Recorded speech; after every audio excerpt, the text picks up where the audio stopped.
From a slave to a king to a tyrant to a soulless monster. What is Kuma's true endgame in One Piece? Will he regain his consciousness? Will he still be alive at the end of the story? Or will he die? That's exactly what we'll be looking at in today's video. Bartholomew Kuma is a very complex character. Author Eiichiro Oda deliberately chose to confuse us with the characterization and scene structure of this character. First we meet Kuma together with Doflamingo at Merijoa. A former Tenryubito and a revolutionary are introduced in the story at the same time. At this point, Kuma is presented to us as a loyal dog of the world government. As it turns out, he's probably the Shishibukai who will cause the downfall of the world government more than any other of the OG Shishibukai. I mentioned Oda's scene structure earlier, because it is only after Luffy declares war on the world government at Enies Lobby that the revolutionaries are further developed in the following arcs. Dragon is probably introduced for the first time after Enies Lobby, then on Thriller Bark, Kuma's characterization is revealed, followed by Emporio Ivankov's debut at Impel Down and Zabu's debut after Marineford. After Enies Lobby, Oda made it his task to gradually build up the revolutionaries. However, their exact goal remains a mystery until the Reverie arc. Now we know that the revolutionaries do not want to abolish the entire world government, but only the Tenryubito system. Oda introduced this system towards the end of the first part of the One Piece story. The Tenryubito were already presented to us as the biggest scumbags in the story of One Piece. But in Kuma's flashback, their horrific nature takes on a whole new dimension of disgust. Before we can delve into Kuma's past, we first need to look at his journey in the present. At Thriller Bar, Kuma's character is properly characterized for the first time in the story. We get to know him as someone who is very stoic and calmly carries out his tasks. Anyone who stands in his way is either sent on vacation or hit by his signature attack. His mission was to help Gekko Moria in his fight against Straw Hat Luffy. However, after Moria's defeat and Zoro's attack, the Shishibukai suddenly acts differently than expected. He stops following orders and instead makes a deal with pirate hunter Zoro. Instead of sacrificing Luffy for the crew, Kuma allows Zoro to sacrifice himself for the crew. We all know what happened in that moment. Nothing.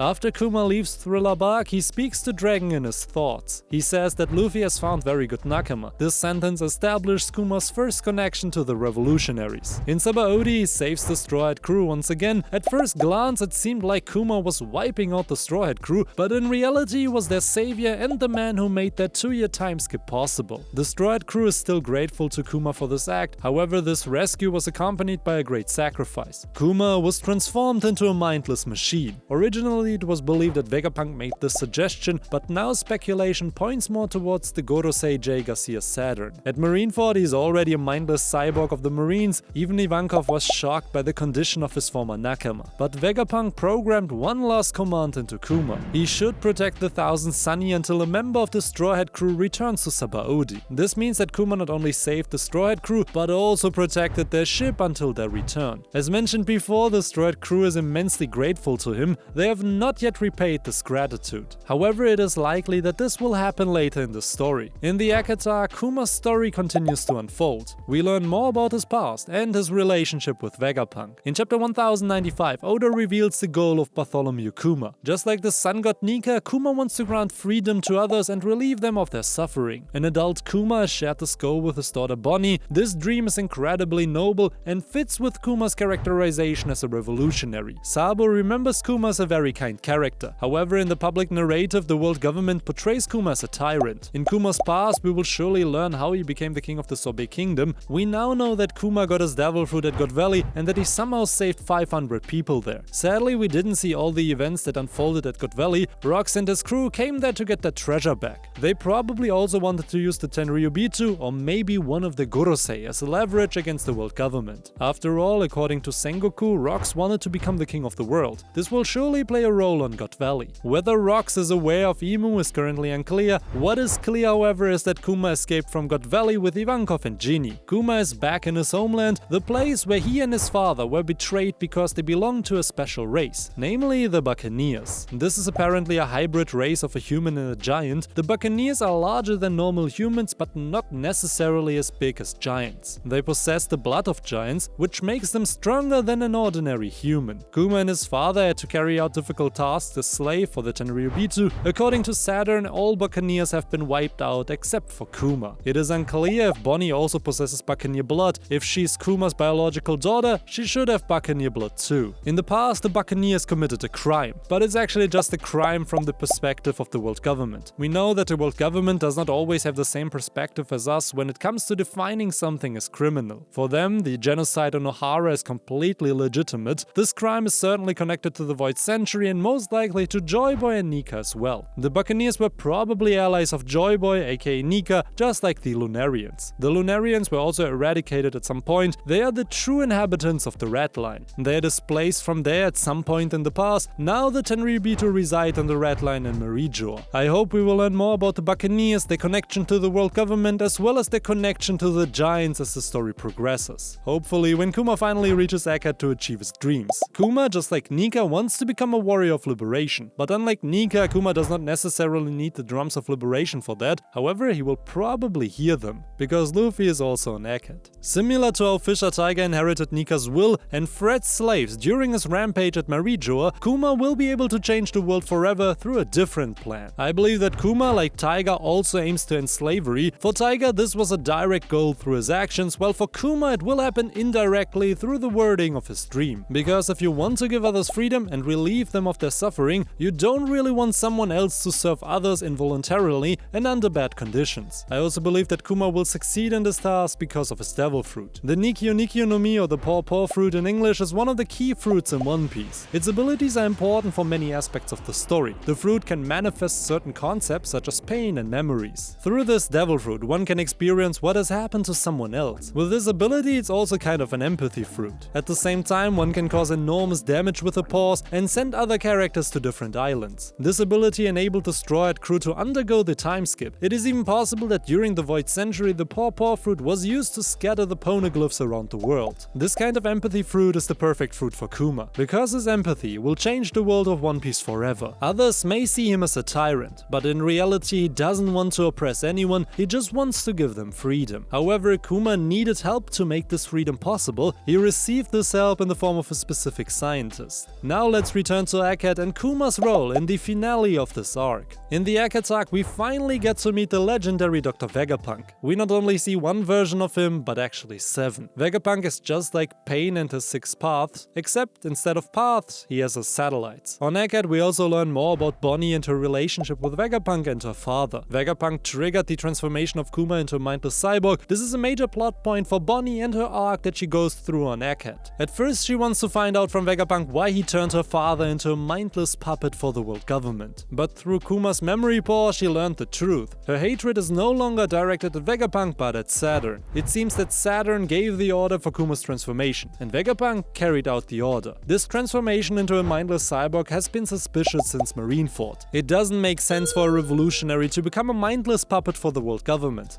It also doesn't make sense for Vegapunk to have programmed one final order into Kuma to protect the Thousand Sunny. These are all very weird plot decisions unless there's another secret behind them. For years I've had the theory that Kuma allowed himself to be transformed for the revolutionaries to start the Pacifista program. An army of Kumas with Kizaru's laser beams, fighting for the world government only to switch sides through a secret command, like the Order 66 in Star Wars. Originally I thought Kuma did this for Dragon, but since the Egghead arc it seems that Dragon has no idea why Kuma allowed himself to be transformed. I suspect that this plan was strictly between Kuma and Vegapunk. We now know what Kuma's goal is. He wants to give others freedom and free them from their suffering. The same thing Nika did in the legend. Vegapunk also knows this legend. When Luffy uses Gear 5th in his fight with Lucci, Vegapunk mentions the Warrior of Liberation. I now suspect that Kuma and Vegapunk work together to fulfill Kuma's dream. This way the revolutionaries continue to have their army, but without Dragon and Ivankov knowing about it. Both of them seem to be against Kuma's transformation. By doing this, Kuma gives up his own freedom to give it to others. This is probably one of the most altruistic gestures we have seen in the story. However, for this plan to succeed, I believe that Kuma needs to regain his memories. I think this is the reason why his memories are in the paw room, so that Kuma can merge with these memories again to regain his consciousness. Currently, Kuma is on his way to some place in the New World, most likely towards Egghead. It is also quite interesting that Kuma apparently has a connection to the Ancient Giant.